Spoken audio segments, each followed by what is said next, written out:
A ver, buenos días. Buenos días a todos.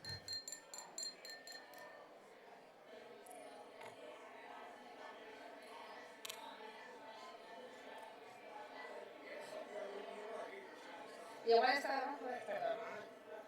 Buenos días a todos.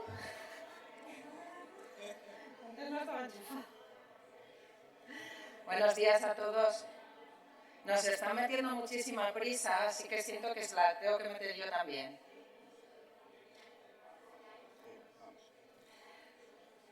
Bueno, vamos a empezar. Buenos días a todos. Después de la interesantísima ponencia del magistrado Puello Calleja, vamos a continuar con el estudio de los derechos fundamentales, pero desde una perspectiva procesal, desde un punto de vista procesal, refiriéndonos al procedimiento especial para la defensa de los derechos fundamentales recogido en los artículos 114 a 122 cuarter de la Ley de la Jurisdicción Contencioso Administrativa. Y esto lo vamos a hacer abordándolo desde tres perspectivas diferentes. La del letrado que interpone el recurso, que es una perspectiva a la que dará voz la abogada del Ilustre Colegio de la Abogacía de Cantabria, doña María Luisa Holanda Obregón, la del letrado de la Administración, que actúa como demandado, que va a estar encarnado por el abogado del Estado, don Javier Castro López, y la del magistrado que dirige y resuelve el procedimiento, que está representado en esta mesa por don David Ordóñez Solir. Solo nos faltaría la perspectiva de la Fiscalía. No sé si hay algún fiscal en la sala. No, bueno, yo quería hacer esta pregunta como en las películas. Ellos van a intervenir por el orden que les he dicho, abordando las cuestiones que desde sus respectivas posiciones les parecerán más reseñables, para después dejar un tiempo al debate que pudiera surgir en el que ustedes podrán intervenir, y espero que así sea, porque el debate siempre es enriquecedor. Como ven, a la vista del tiempo y del retraso que ya llevamos acumulado, nuestro planteamiento es bastante ambicioso, por lo que los tres ponentes saben, y así me lo han pedido también, que seré implacable con los tiempos asignados. Habrá señales cuando eso ocurra. Y por el mismo motivo, y no porque no me pueda extender en los currículums de los ponentes aquí presentes, que darían para una ponencia en sí misma, voy a ser también muy breve en su presentación. Espero no dejarme cosas muy importantes, pero creo que lo más interesante es que les escuchemos. Y así, en primer lugar, y desde la perspectiva del letrado que interpone el recurso, tenemos a doña María Luisa Holanda Obregón, que es abogada y miembro de la Junta de Gobierno del Ilustre Colegio de la Abogacía de Cantabria, directora de un despacho de abogados multidisciplinar con amplia experiencia en derecho administrativo, sobre todo en función pública, y que ha intervenido como letrada en procedimientos de protección de derechos fundamentales, tanto en el ámbito de la jurisdicción contencioso administrativa como social y civil. Por otro lado, en segundo lugar, y en representación de la perspectiva de un letrado de la Administración, tenemos a don Javier Castro López, que es abogado del Estado, jefe del área de coordinación contencioso administrativa de la Abogacía General del Estado, cuyo primer destino como abogado del Estado fue aquí en Cantabria, y posteriormente, tras su paso por Toledo, ejerció sus funciones en el Departamento de Arbitraje Internacional de la Abogacía del Estado, donde compaginó la defensa de España en arbitrajes de inversión con el asesoramiento de sociedades estatales.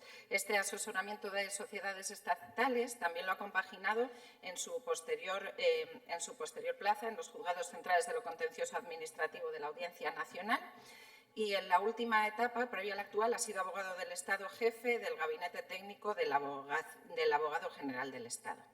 Por su parte, don David Ordóñez Solís, que encarna al magistrado que dirige el procedimiento, es magistrado, ha presidido la Sala de lo Contencioso Administrativo del Tribunal Superior de Justicia de Asturias desde 2021 hasta 2026, me confirman que hasta hace una semana. Es licenciado especial por el Instituto de Estudios Europeos de la Universidad Libre de Bruselas y doctor en Derecho con una tesis sobre la ejecución del derecho europeo en España. Pertenece desde 2006 a la Red de Especialistas en Derecho de la Unión Europea del Consejo General del Poder Judicial y a la Comisión Iberoamericana de Ética Judicial, donde fue nombrado secretario ejecutivo en 2018. Ha escrito más de 200 publicaciones jurídicas de ámbitos muy variados: contratos públicos, fondos europeos, protección de datos, ética judicial, subvenciones, y también ha sido galardonado con numerosos premios y becas de investigación jurídica, también sobre temas muy variados. variados: sindicalismo europeo, control financiero de fondos, mercado interior, protección de datos, bueno, lo que se viene diciendo un hombre del Renacimiento. Ya sin más dilación, porque no quiero restarles minutos a su intervención, comenzamos con la intervención de doña María Luisa. Muchas gracias, Elena.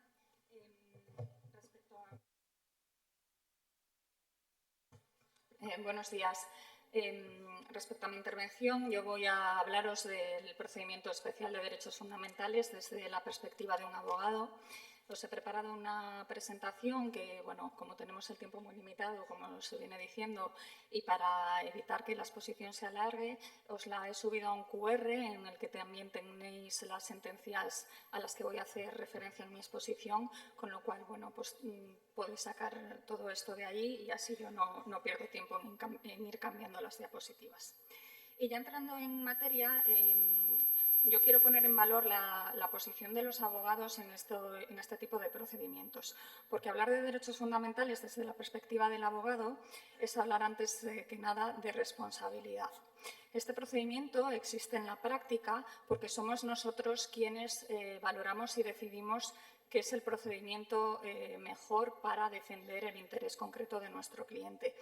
Yo no sé a vosotros si os ha ocurrido en alguna ocasión que hayáis tenido un cliente que os haya dicho quiero interponer un recurso por la vía del procedimiento que se establece en el título quinto, capítulo primero de la Ley de la Jurisdicción Contenciosa Administrativa. A mí eso jamás me ha ocurrido por una sencilla razón, y es que los clientes desconocen totalmente la existencia de este procedimiento y sobre todo los plazos.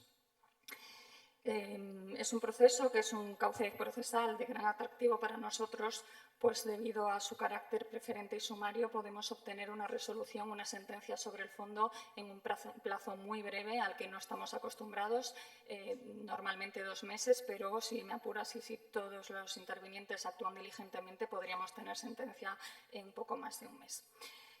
¿Cuál es el proceso que seguimos hasta llegar a la interposición del recurso? Pues la primera toma de contacto con la situación o con el caso en concreto siempre es la consulta que tenemos en el despacho con el cliente. ¿Y cuál es el primer problema que nos encontramos? Pues el tema de los plazos, porque para decidir si interponer este recurso tenemos que analizar dos supuestos. En primer lugar, si estamos ante una situación en la que se ha producido una vulneración del derecho fundamental y esta decisión o este juicio de valor no es baladí, sino que va a tener unas consecuencias muy importantes, porque en este procedimiento, si no elegimos bien el mismo, la consecuencia es la inadmisión del recurso. ¿Vale? Aquí no nos pasa como el procedimiento abreviado o el procedimiento ordinario, en el que ante un error en la tramitación se nos va a adecuar al procedimiento correcto. Aquí se inadmitirá el recurso y hay casos en los que en esa inadmisión ya no estaremos en plazo para recurrir por la vía ordinaria. Y otro de los presupuestos es el presupuesto temporal. Aquí también tenemos que analizar y es el mayor problema que encontramos, porque normalmente cuando el cliente acude al despacho lo hace porque ha recibido una resolución administrativa, en algunos casos, en los que se dice que tiene un plazo de 1 mes para un recurso administrativo o 2 meses para un recurso contencioso administrativo. Entonces, el desconocimiento de los ciudadanos de este procedimiento hace que muchas veces cuando recibimos al cliente, pues este plazo ya ha transcurrido y no podemos iniciar el procedimiento. El control de los plazos para interponer este recurso es necesario que le tengamos muy claro y es muy importante. El artículo 115.1 de la Ley de la Jurisdicción Contenciosa Administrativa, en un único párrafo, amalgama todas las posibilidades que cabe de este recurso. Y hablamos de los supuestos en que, por ejemplo, ante una notificación de un acto administrativo o una publicación de una disposición general, el plazo de 10 días comenzará desde la notificación o desde la publicación. En caso de que nos encontremos ante un silencio administrativo, el cómputo del plazo de 10 días se va a iniciar desde que vence el plazo legal de resolución sin respuesta ni notificación por parte de la Administración.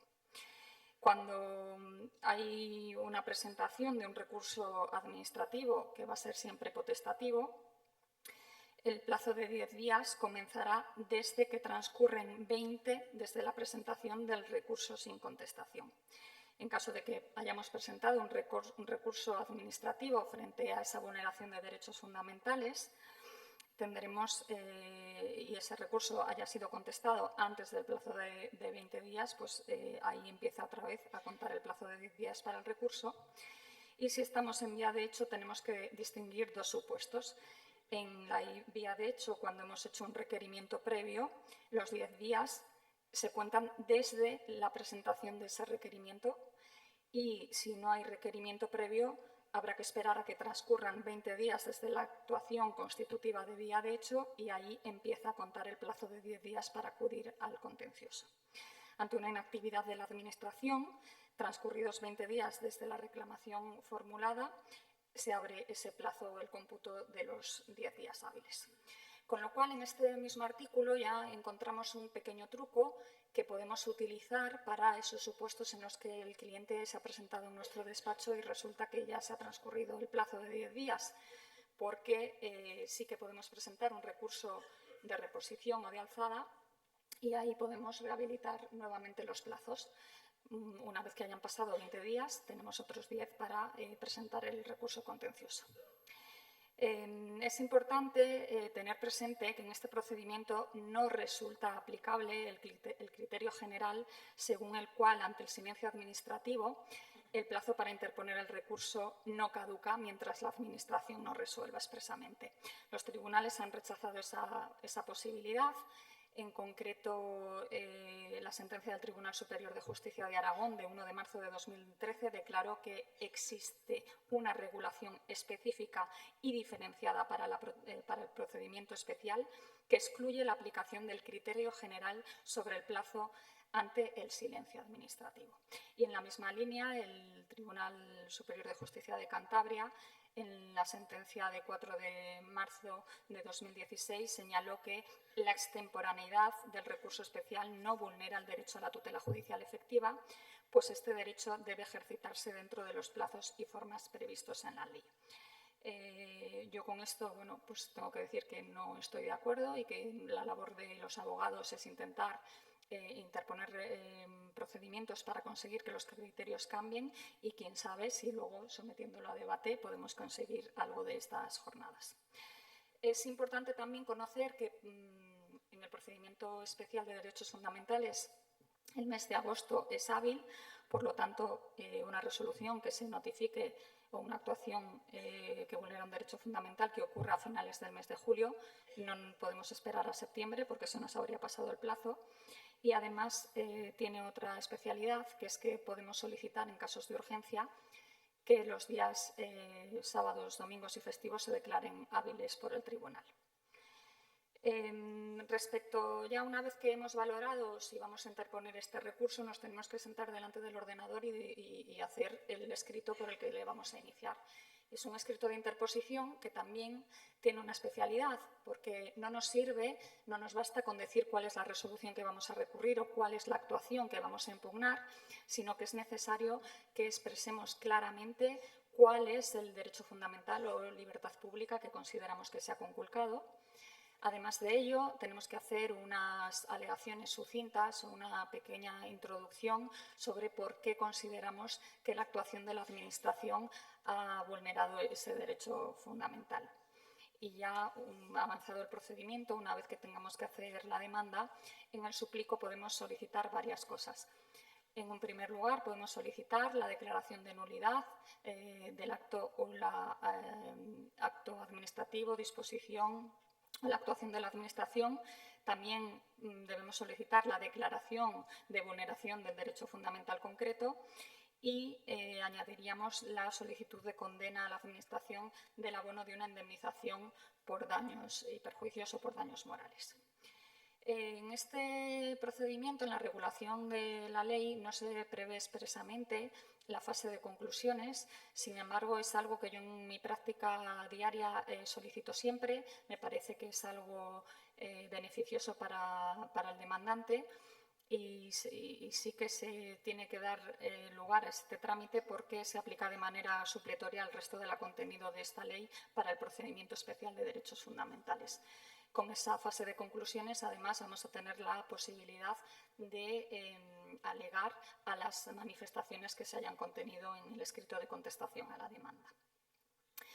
Aparte de todo esto, que ya es el tema muy procedimental, me gustaría hablar de unas cuestiones sustantivas que considero de especial relevancia práctica, y es el hecho de cuando estamos ante situaciones que considero que se pueden impugnar por ambas vías, por la vía del procedimiento ordinario o abreviado, alegando pues, incumplimiento de la legalidad ordinaria, y también por la vía del procedimiento de derechos fundamentales. Yo soy partidaria de, si es posible, las dos vías, interponer ambas, porque nosotros tenemos que velar por los intereses de nuestros clientes. Y, por ejemplo, hay casos muy concretos en los que creo que así debe ser.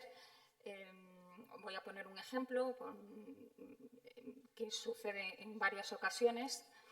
Es aquella situación en la que una administración pública ha adoptado un acuerdo sobre una materia específica que atañe únicamente a los funcionarios, y esa negociación de esa materia se ha llevado a cabo en la Mesa General de Personal Común, es decir, personal laboral y personal estatutario.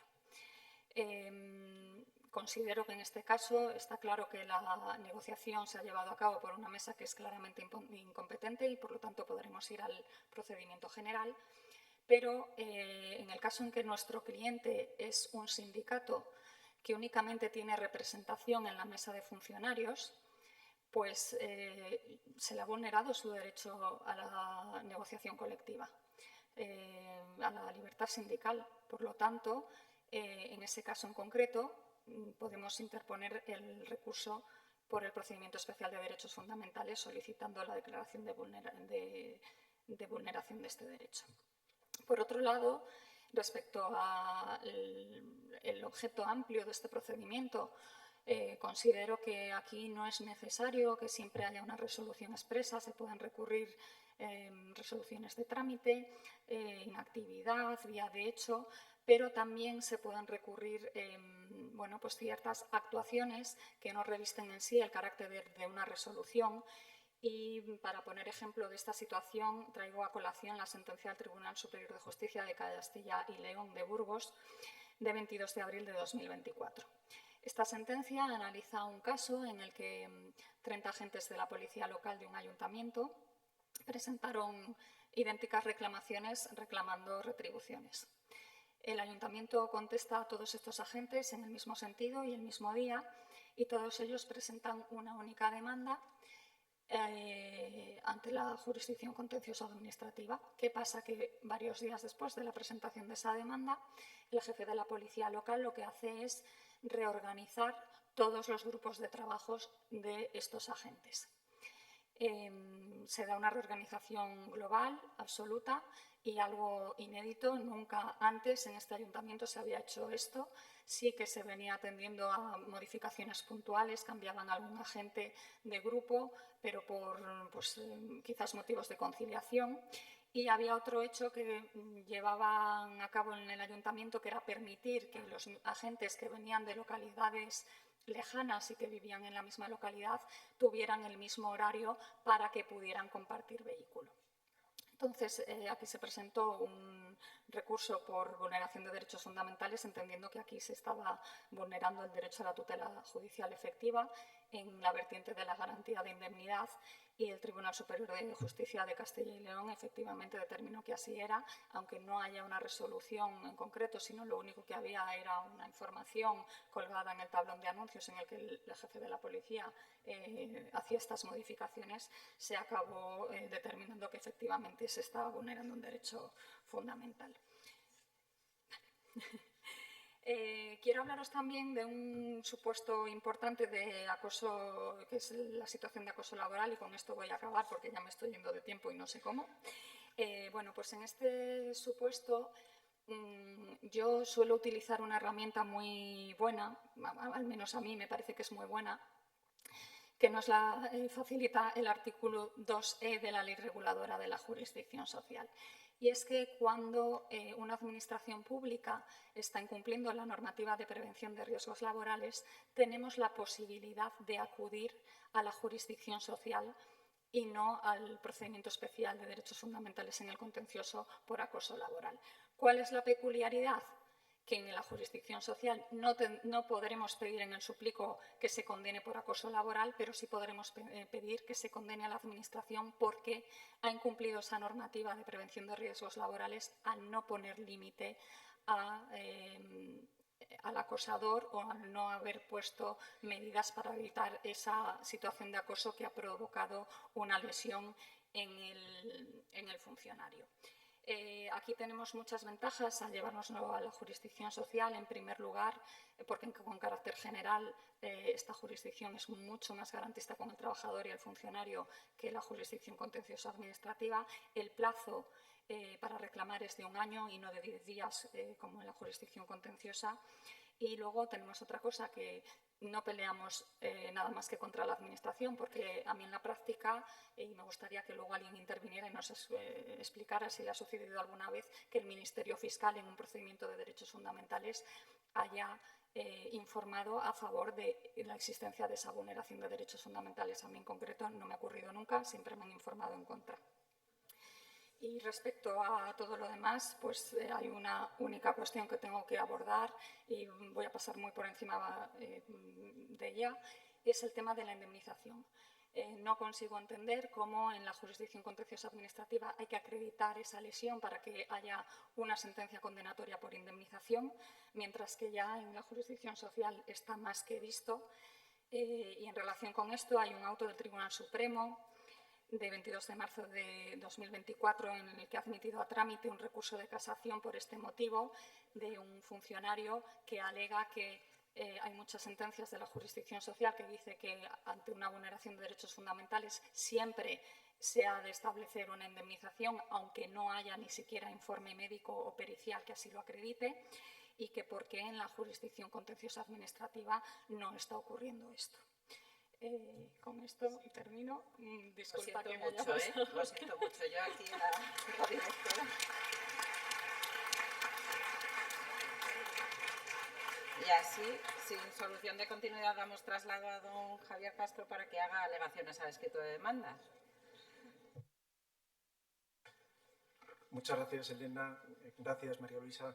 Buenos días a todos y antes de nada dar las gracias por haberme permitido participar en este foro al que tanto cariño le tengo. Para mí es un honor compartir mesa con estos ponentes y poder hablar delante de vosotros. Me ha parecido buena idea comenzar mi intervención con algunos datos estadísticos sobre el procedimiento de derechos fundamentales que nos permitan enmarcar un poquito la cuestión de la que vamos a hablar. Antes de detenerme en los datos, sí me gustaría decir que los que he empleado son datos extraídos todos de la base de datos del Consejo General del Poder Judicial, pero por un principio de transparencia, no sé si el magistrado Quintana lo calificaría de transparencia algorítmica o no, lo que sí me gustaría decir es que esos datos lo que he hecho ha sido volcarlos en una inteligencia artificial, en Claude, y le he pedido que sacara una serie de indicadores que me parecían interesantes. Así, con estas premisas, lo primero que me gustaría destacar de los datos es que nos encontramos ante un procedimiento claramente minoritario. Menos del 1% del total de los asuntos de la jurisdicción contenciosa administrativa son procedimientos de derechos fundamentales. De hecho, la media histórica es del 0,93% y en 2025 fue de tan solo el 0,79%. Sí me gustaría precisar que los datos estadísticos brutos del Consejo solo segregan por tipo de procedimiento en los juzgados de lo contencioso administrativo en toda la serie histórica. Posteriormente se segregó en otras instancias judiciales, pero lo digo para que lo tengáis en cuenta. Estamos hablando de órdenes de magnitud. También me parece interesante destacar el hecho de que nunca ha llegado a superar en la evolución histórica el 2,32%. Es decir, que no estamos ante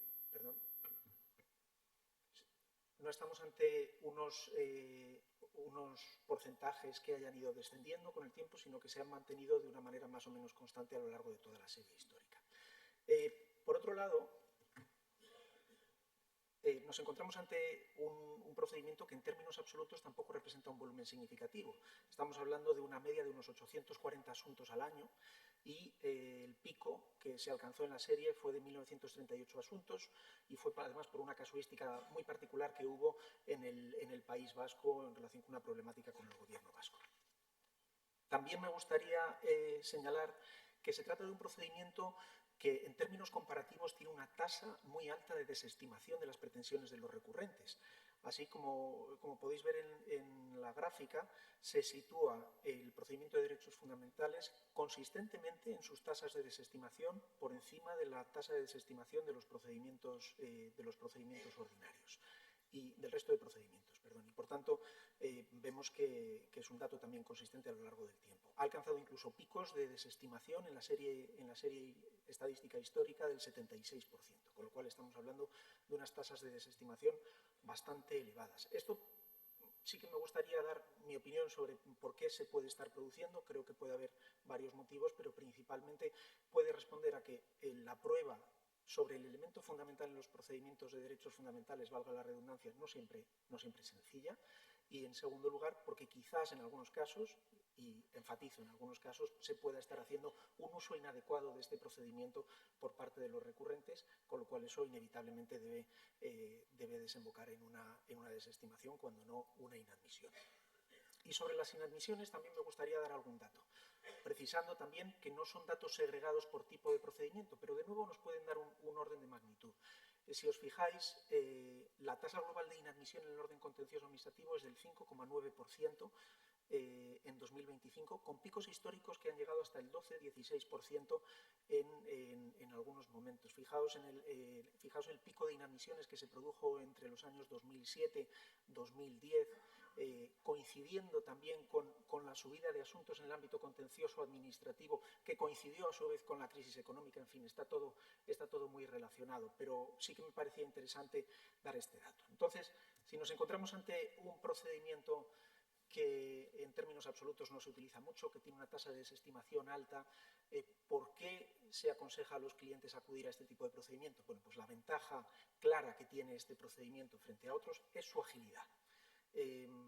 Si nos fijamos en los datos del Consejo General del Poder Judicial, la media de duración de los procedimientos de derechos fundamentales es de 5,9 meses frente a 13,8 meses en el caso de los procedimientos ordinarios. Es decir, estamos hablando de un procedimiento que es entre 2 y 3 veces más ágil, más rápido que el procedimiento ordinario, con lo cual pues tiene una clara ventaja de agilidad.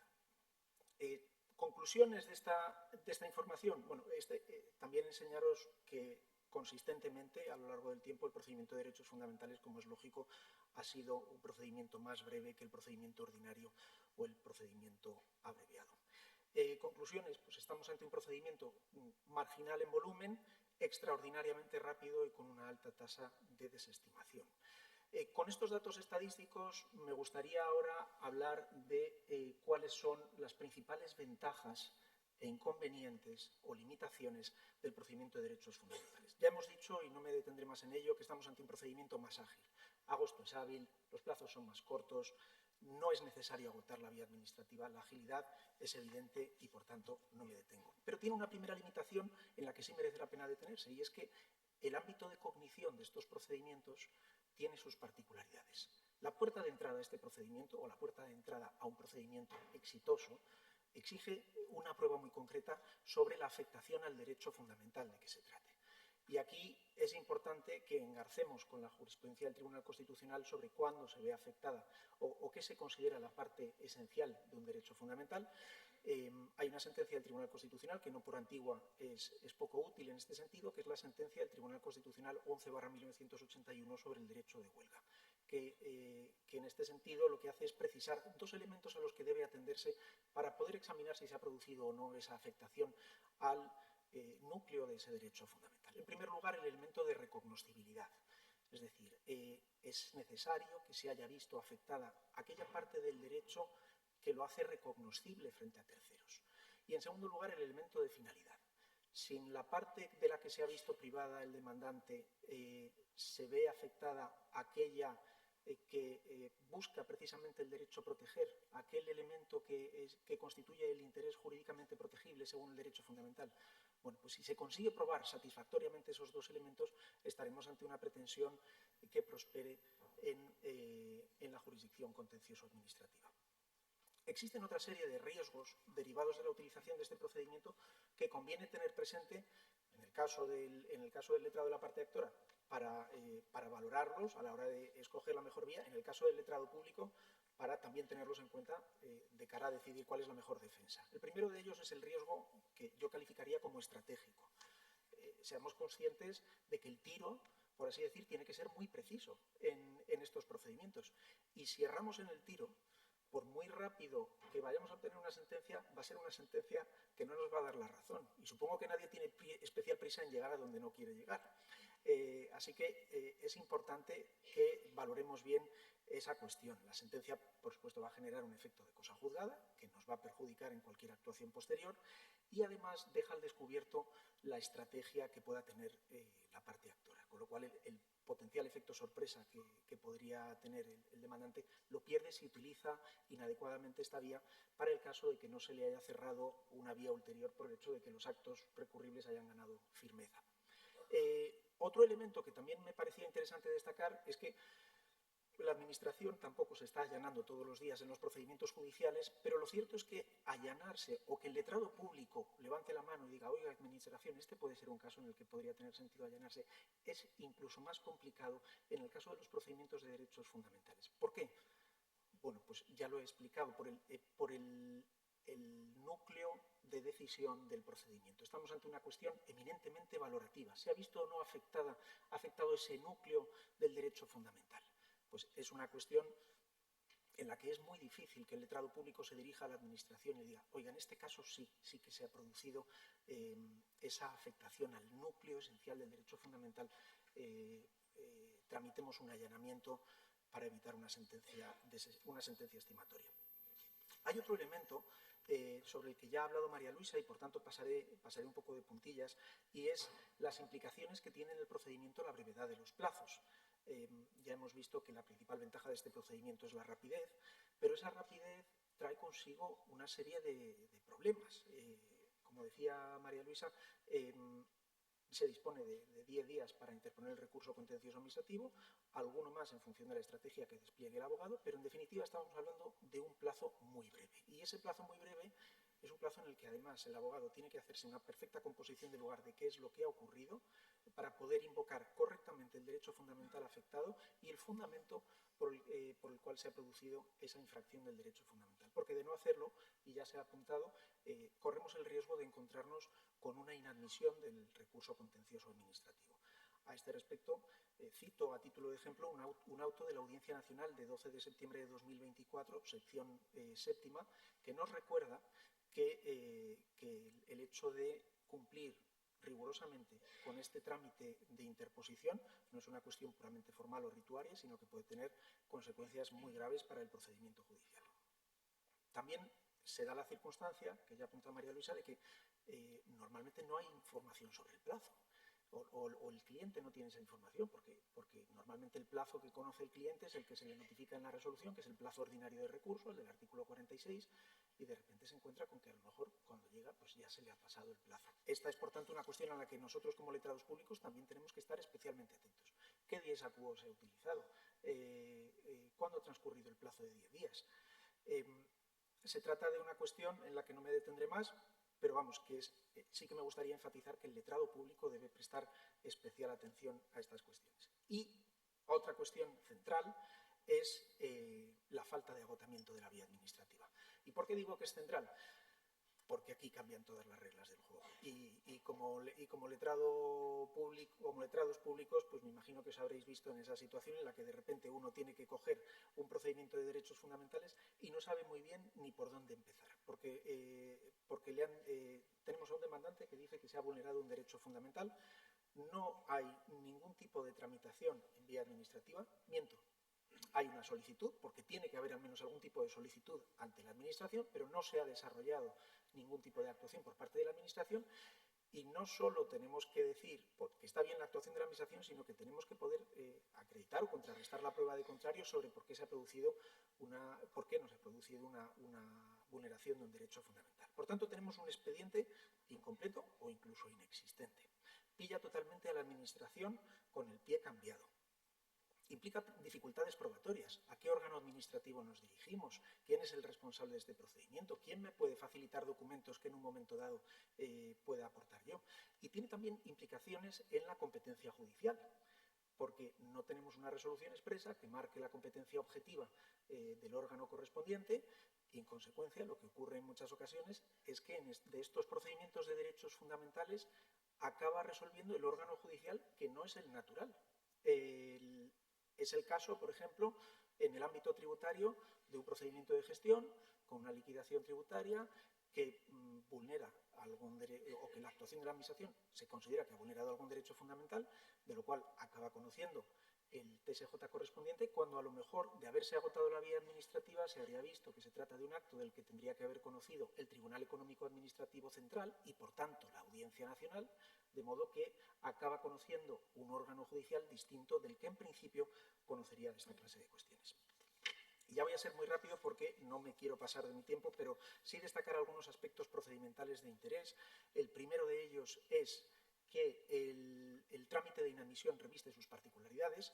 En estos casos, y de acuerdo con el artículo 117 de la Ley de la Jurisdicción, es necesario que las causas de inadmisión se invoquen con ocasión de la remisión del expediente administrativo. Esto es una dificultad enorme para los letrados públicos, porque no es habitual, el órgano administrativo no está acostumbrado a entrar en contacto con el servicio jurídico desde el momento de la remisión del expediente administrativo. Y eso supone que en muchas ocasiones no se aproveche el trámite de alegación de causas de inadmisión con ocasión de la remisión del expediente. Pueden alegarse posteriormente en contestación a la demanda, pero con una dificultad que todos conocemos, y es que ya vamos a estar obligados a exponer todos los argumentos de fondo cuando son casos que a lo mejor podrían haberse resuelto con un simple escrito de inadmisión. ¿Qué causas pueden alegarse? Todas, las del artículo 51 de la Ley de la Jurisdicción y evidentemente, para el caso de que se formulen alegaciones de inadmisión en el escrito de contestación, debe darse traslado a la parte actora para que tenga ocasión de pronunciarse sobre ellas. A este respecto sí que me gustaría destacar que en algún momento de nuestra historia reciente se ha valorado la posibilidad de introducir un trámite de alegaciones previas expreso en el seno del procedimiento de derechos fundamentales. Fue una propuesta de la Comisión General de Codificación del año 2013 que finalmente no prosperó, pero bueno, es una posibilidad del eje ferenda que existiría. Y ya para concluir, sí que me gustaría señalar que existen algunos trámites cuya utilización en el procedimiento de derechos fundamentales es heterogénea o que no está prevista en la norma. En el caso de la vista sí está prevista, pero su utilización no es muy frecuente. Sí que me gustaría destacar a este respecto que personalmente considero que todas las causas de inadmisión pueden ser alegadas con ocasión de esta vista, aunque me he encontrado con casos en los que el juez considera que la vista no tiene por objeto conocer de todas las causas de inadmisión que hayan podido ser alegadas. Y respecto del trámite de prueba y el trámite de conclusiones, se trata, en el caso del trámite de prueba, de un trámite que cobra especial relevancia en la medida en que en muchas ocasiones no hay expediente, por lo tanto es un trámite que hay que cuidar especialmente en esta clase de procedimientos y donde hay prueba, por supuesto, debe haber conclusiones, que duda cabe que ese trámite debe celebrarse. Por tanto, para concluir, lo que me gustaría decir es que se trata de un procedimiento que si se utiliza en los casos adecuados y con la técnica procesal correcta puede permitir una tutela judicial rápida y eficaz. Si se hierra en los casos en los que se deba utilizar, sin embargo, puede ser muy perjudicial y en el que además el letrado público tiene que estar en especial contacto con el órgano administrativo desde el mismo inicio para la mejor defensa. Muchas gracias.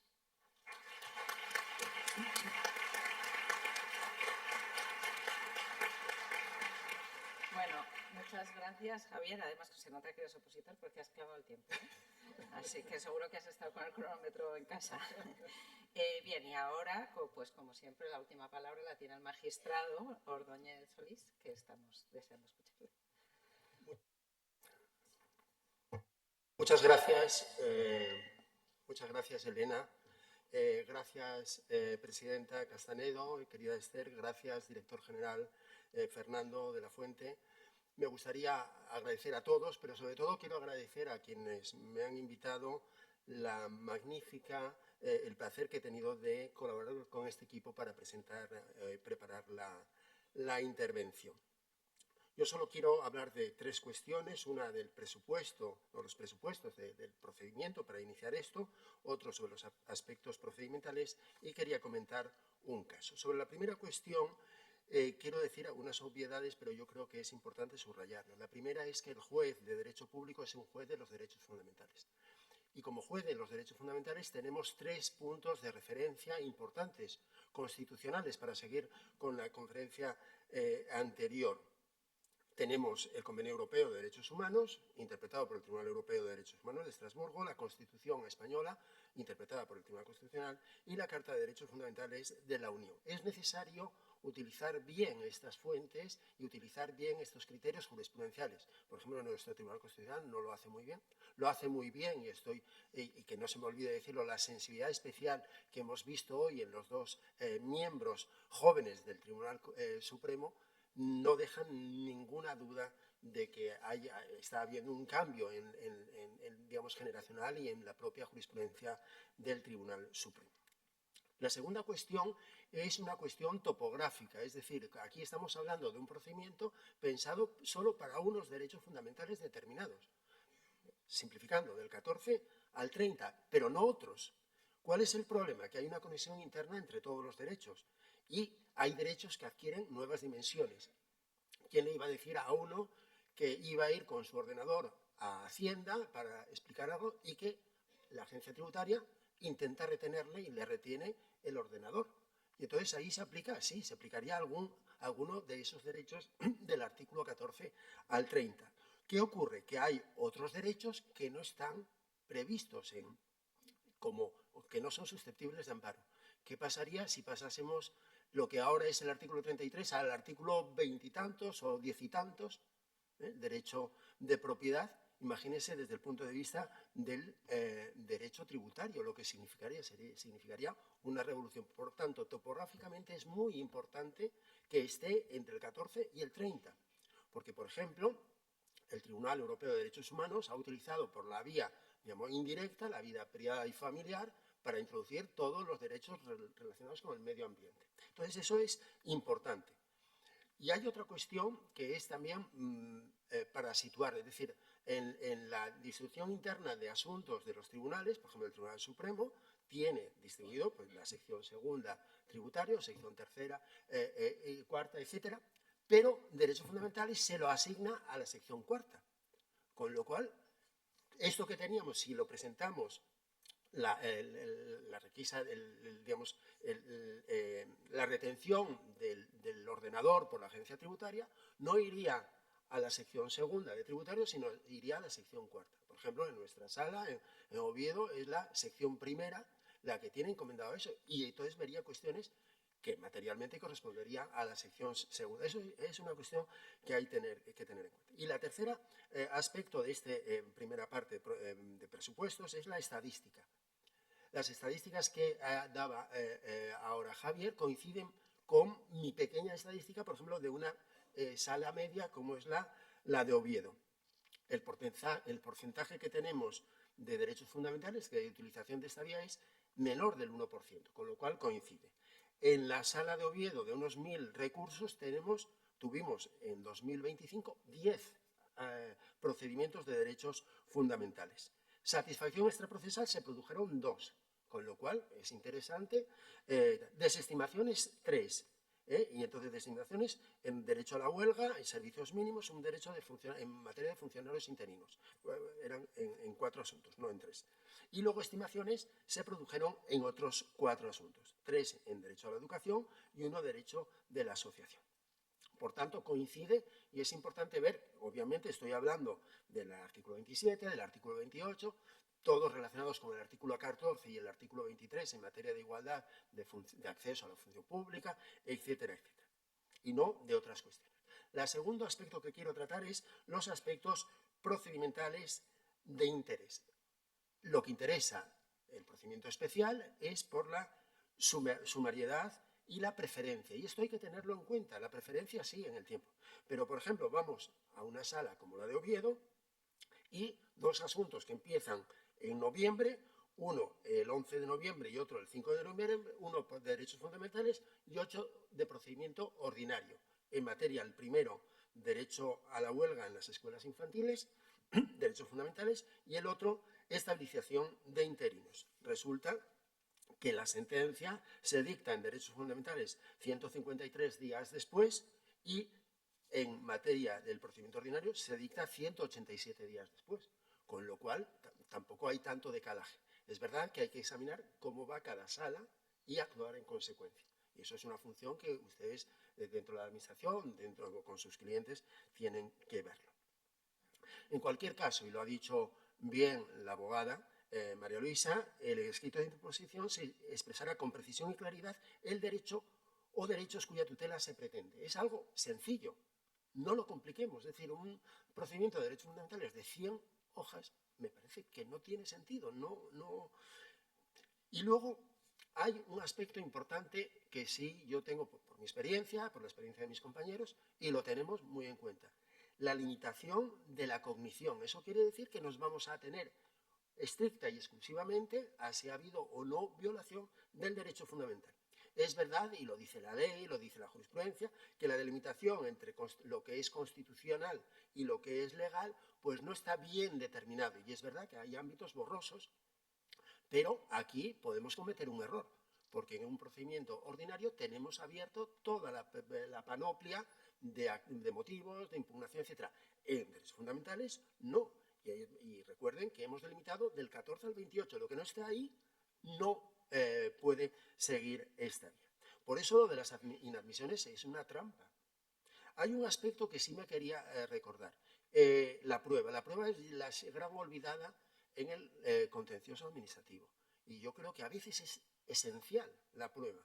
No es tanto la legislación aplicable, la Constitución, el derecho fundamental, sino ¿qué ocurre? Por ejemplo, no es derecho fundamental estrictamente en materia de derecho de reunión. La calle es de los ciudadanos. Y entonces el ciudadano o las asociaciones quieren pasar por un itinerario y generalmente dicen no. Ese itinerario le dice la administración por razones de orden público, etc. En Oviedo hemos tenido algún caso que era simplemente si pasar por delante del Campo Amor, para los que conocen y tal, o pasar por una zona más desconocida y tal. Y entonces, claro, el argumento de peso de la administración era, mire, no puede pasar ahí porque es una arteria, entonces puede venir una ambulancia y nos dice una de las compañeras, una de las magistradas, dice, bueno, el otro día estuvo con lo de los premios Príncipe de Asturias cerrada toda la mañana y no pasó nada. Hay vías alternativas. Pues esa es la solución. Es decir, no es un problema, no es un motivo justificado y razonable. Las conclusiones, lo decía María Luisa, las conclusiones no lo dice la ley. Yo, como ponente, y mi propuesta siempre en la sala es que no hay ningún inconveniente. Y es verdad que a veces facilita, pero sé, y hay aquí algún magistrado que probablemente levantaría la mano y diría, no está previsto, por tanto, no. Yo, si me dejan, las admitiría, pero como la decisión es colegiada, pues no sé cuál es el resultado. Con lo cual, si dicen que no, me parece que sería demasiado gravoso decir que no, y en algunos casos está justificado. Si hay pruebas, sobre todo, es la clave, porque no se trata de una dúplica, o una réplica, una dúplica, etcétera, que es lo que no está previsto. Y la última cuestión es el caso. Traía algún caso más. Caso que se me planteó a mí. Estaba en el juzgado en el 2013 y llega un recurso en materia de decir, había unas pruebas selectivas para acceso a la policía municipal de Oviedo. Y entonces, entre otras cosas, dicen la vulneración de ¿qué derecho hay vulnerado aquí? Dice, sí, porque hay una directiva, etcétera, que habla de la igualdad, del edadismo, pero si son 30 años, que era lo que... Además, esa convocatoria coincidía con lo que decía la ley autonómica y lo que dicen muchas otras leyes autonómicas. Pero con el buen hacer del abogado me dijo, pero mire, es que hay otras leyes autonómicas que dicen que no hay límite, etcétera. Hay una directiva, además hay una sentencia del Tribunal de Justicia en relación con los bomberos, etcétera. Y entonces la función del abogado es explicar y decir, oiga, pues a lo mejor hay. Y yo tardé realmente en darme cuenta de esas posibilidades. Y, lo había hecho por derechos fundamentales. El problema es que este señor que se había presentado tenía 33 años y lo habían excluido. Al final, después de haberme convencido con una buena demanda, por ejemplo, el Ministerio Fiscal, pues pensaba que no tenía nada que ver, obviamente el letrado del Ayuntamiento decía que eso no tenía absolutamente nada que ver, que era y, entre otras cosas, me acuerdo que, acordé una medida cautelar positiva en la que decía que siga todo el procedimiento, pero que permita la participación de aquellos que se han excluido por la edad, incluido el interesado, pero siempre hasta el límite de la fase de adjudicación de la plaza. Se hizo así, planteé la cuestión prejudicial y el 13 de noviembre de 2014 el Tribunal de Justicia respondió a una sentencia a Mario Vital Pérez contra el Ayuntamiento de Oviedo. Y en esta sentencia del 13 de noviembre dice, porque yo le preguntaba, bueno, aquí se aplica la carta, ojo que estamos en derechos fundamentales, con lo cual yo tenía mucho miedo que hubiese una inadmisión, etc. Me dice, mire, la carta se aplica siempre que haya un acto de la Unión que sea aplicable. En este caso, como la directiva, hay una directiva en materia de igualdad que por razón del empleo, etcétera, sería aplicable la directiva. Y por tanto, no es necesario aplicar la carta, sino que yo aplico simplemente la directiva. Y entre otras cosas se planteaba, bueno, ¿y este señor a qué se dedica? ¿Cuál es la profesión? Policía local. ¿Qué hacen los policías locales en Oviedo? Porque claro, persiguen al terrorista. No, un gatito que se escapa al parque y poco más. No hay más. Bueno, y 30 años, ¿cómo está la legislación española? Bueno, pues mire, para bomberos con 40 años tal. En Canarias no hay ningún límite de edad. Con lo cual dice, uy, ya empieza a sonarte un poco extraño. Y entonces al final terminó reconociendo que no estaba justificada ni era proporcionada ese límite de edad. Me llegó y en un mes dicté la sentencia, en la cual, pues nada, una sentencia mínima, en la cual decía que no se aplicaba la ley autonómica y dándole la razón. Al final, Vital Pérez no sacó las oposiciones, pero bueno. Quería hablar de la sensibilidad hacia los derechos fundamentales y el ejemplo que iba a poner era si una bofetada en una comisaría de policía es un atentado a la dignidad humana. Y la respuesta del Tribunal Europeo es que sí, pero claro, esto tiene muchas implicaciones. Pero como ha sido tan magnífica la exposición de Quintana Carretero y de Puello Calleja, pues me remito a la nueva generación del Tribunal Supremo, del cual me siento muy orgulloso. En definitiva y en conclusión, la vía, el procedimiento de derechos fundamentales en la vía contencioso administrativa es interesante. Cuando tenemos algo interesante y sobre todo cuando tenemos mucha prisa y es muy claro el dilema jurídico. Es una vía peligrosa, atención, aviso para incautos. No es aconsejable, a mi modo de ver, en contra de lo que dice la abogada, utilizar la vía de derechos fundamentales y procedimiento ordinario, pero se puede utilizar. No se puede acumular, pero sí utilizar. Y luego, la sensibilidad de nuestro tiempo para los derechos fundamentales, pues está ahí. Muchas gracias.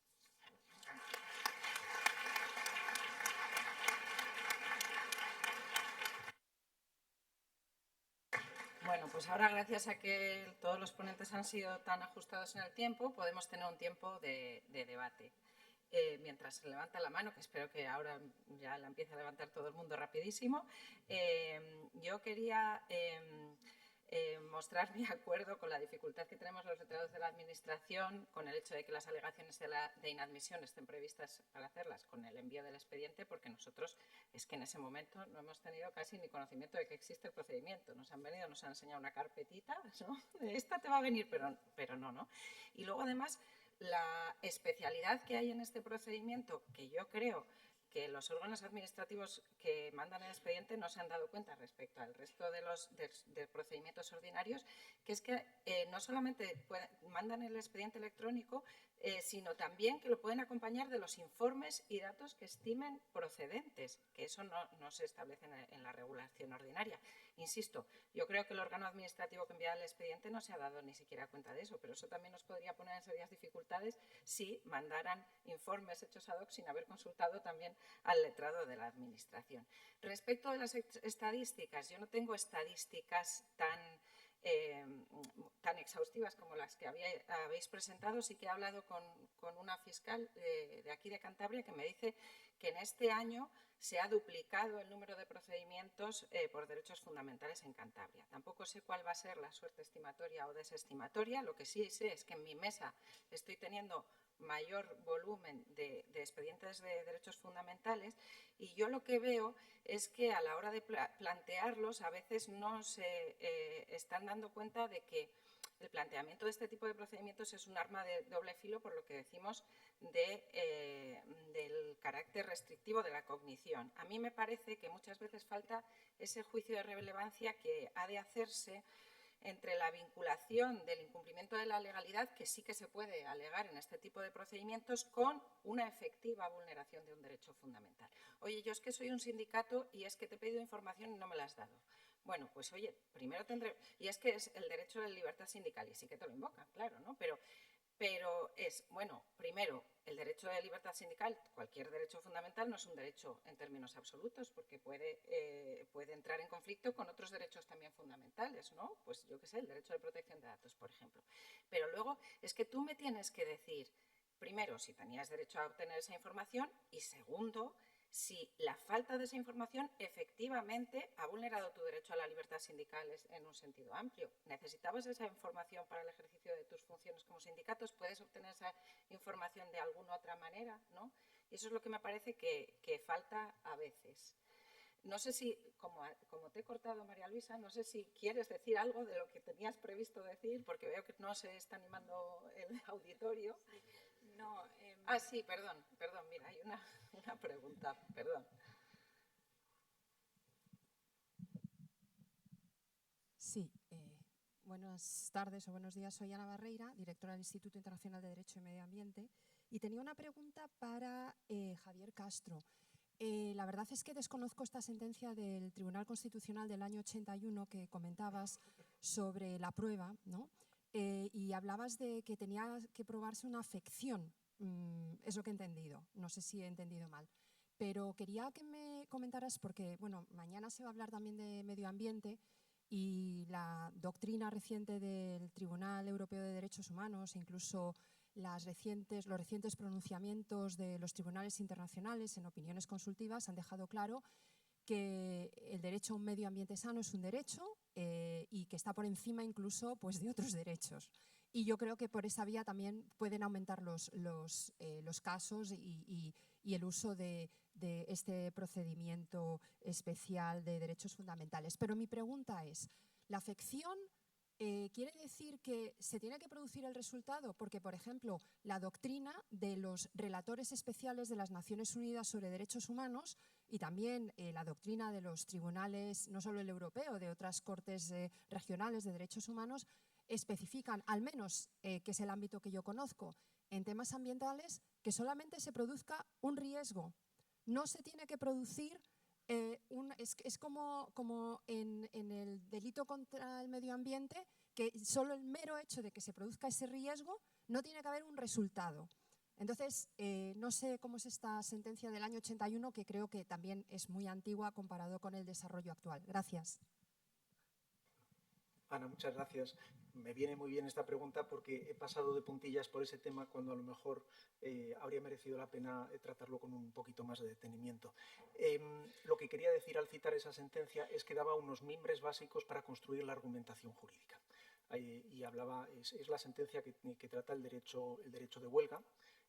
Y hablaba de dos elementos, el elemento de la recognoscibilidad y el elemento de la finalidad que persigue el derecho en cuestión.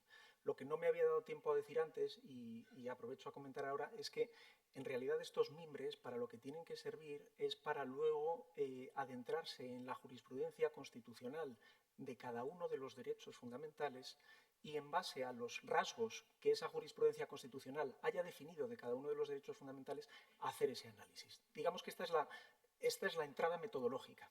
Y luego esa entrada metodológica se tiene que complementar con los rasgos concretos de cada derecho. En el caso del derecho al medio ambiente, pues evidentemente si queremos conservar este planeta es necesario que haya un elemento de prudencia o un principio esencial de prudencia que te lleve a, simplemente por el hecho de que exista un riesgo, que se vea ya conculcado el derecho en cuestión. No podemos esperar a que se produzca el resultado, como bien apuntabas, porque en ese momento ya será demasiado tarde.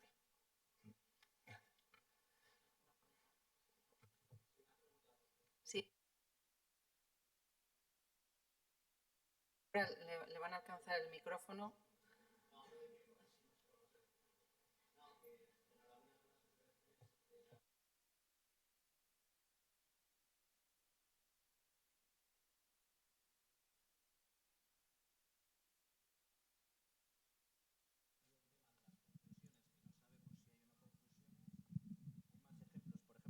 El 120 nos dice, el periodo probatorio, que lo tengo aquí, no será en ningún caso superior a 20 días, o sea, no sabemos el plazo, comunes para su proposición práctica. Es decir, pues se puede proponer el día número 19 la prueba, no sabemos qué hacer con ella. Bueno, la cuestión es si no les parece que la regulación es un desastre y que nos plantea muchos problemas en el día a día, y si, no sé, creen que sería oportuno mejorarla, corregirla. Gracias.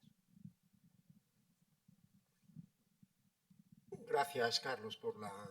Pues, hombre, yo acostumbro a decir que sí, que es un desastre, pero no me parece, porque tenemos como procedimiento, digamos, común el procedimiento ordinario, y hay que tomarlo en cuenta. Yo creo que aquí, por ejemplo, cuando hice, digamos, la estadística y la diferencia entre el procedimiento de derechos fundamentales y un procedimiento ordinario que tramitamos en la sala de noviembre a abril o a mayo de este año, lo que comprobaba es un poco la diligencia o no en las distintas fases. La de interposición me parece que es correcta y, sobre todo, que se le indica al justiciable, a los abogados, que sean precisos, y eso es bueno, o sea, con lo cual, lo del envío del expediente, pues, hombre, yo creo que la administración podría poner un poco más de interés y, por ejemplo, aquí lo envió rápido en materia de derechos fundamentales, pero se excedió muchísimo el plazo de enviarlo, depende, y sobre todo depende, digamos, de los abogados. Hay abogados que parece que no quieren que haya sentencia nunca,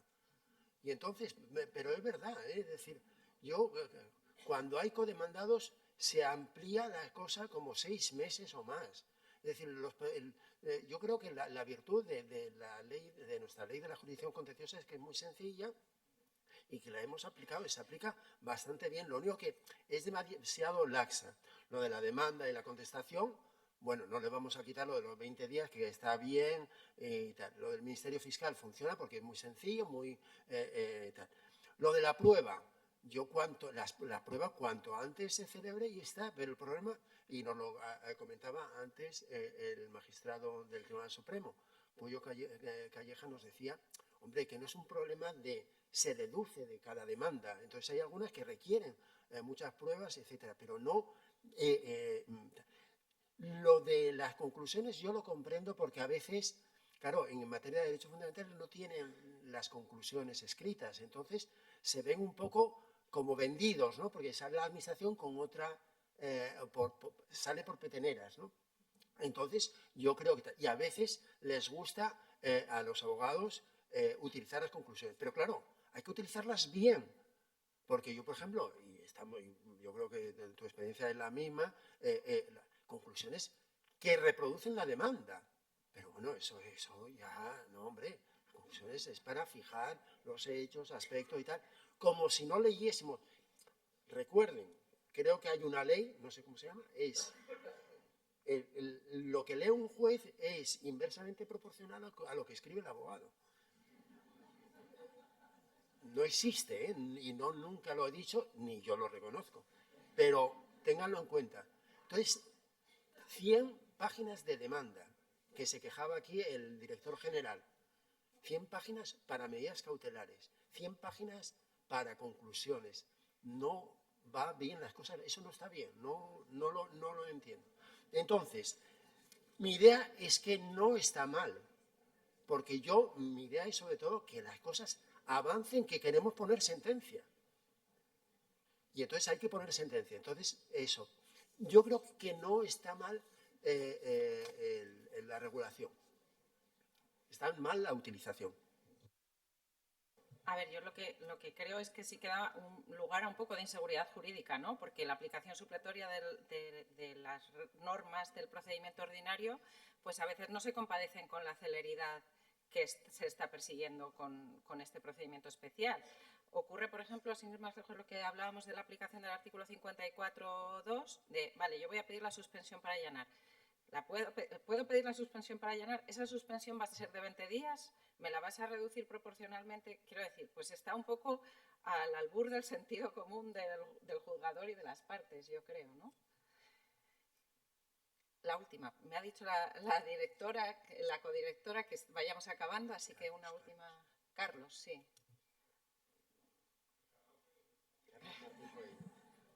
Me chivan Carlos Martín Coello, ya le presento yo. Bueno, buenos días. Buenos días. Simplemente es dar datos.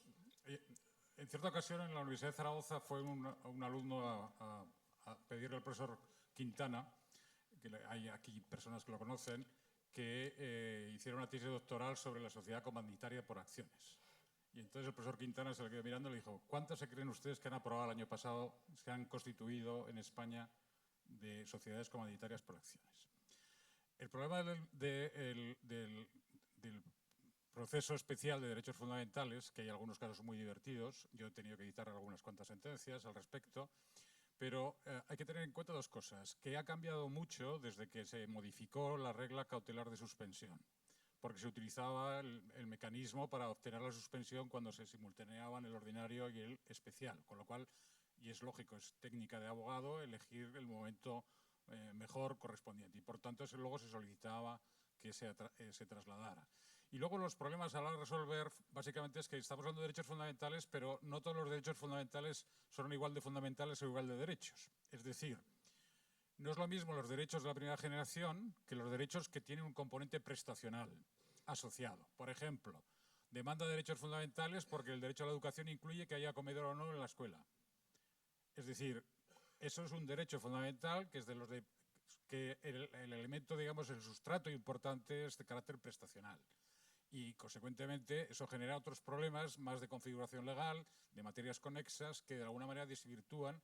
Y yo creo que, al final, los abogados saben que, salvo casos muy excepcionales, pues por esa vía tienen tal. Yo he tenido que poner una sentencia, por ejemplo, de una señora que va a un pueblo de La Rioja, yo estoy magistrado en Logroño, y cerca del mío, por cierto, casi me abstengo, pero no pude. Y resulta que es una urbanita que va a una ciudad, va a un pueblo y le molesta el campanario de la iglesia. Bueno, y encima era más divertido porque la torre de la iglesia era del episcopado, no era de las inmatriculaciones gracias a la reforma del 206 de la ley hipotecaria, para entendernos, sino que el reloj cuco que sonaba era del ayuntamiento. Casi era un asunto cesaropapista, es decir, estaba el brazo eclesiástico y el brazo secular, ¿no?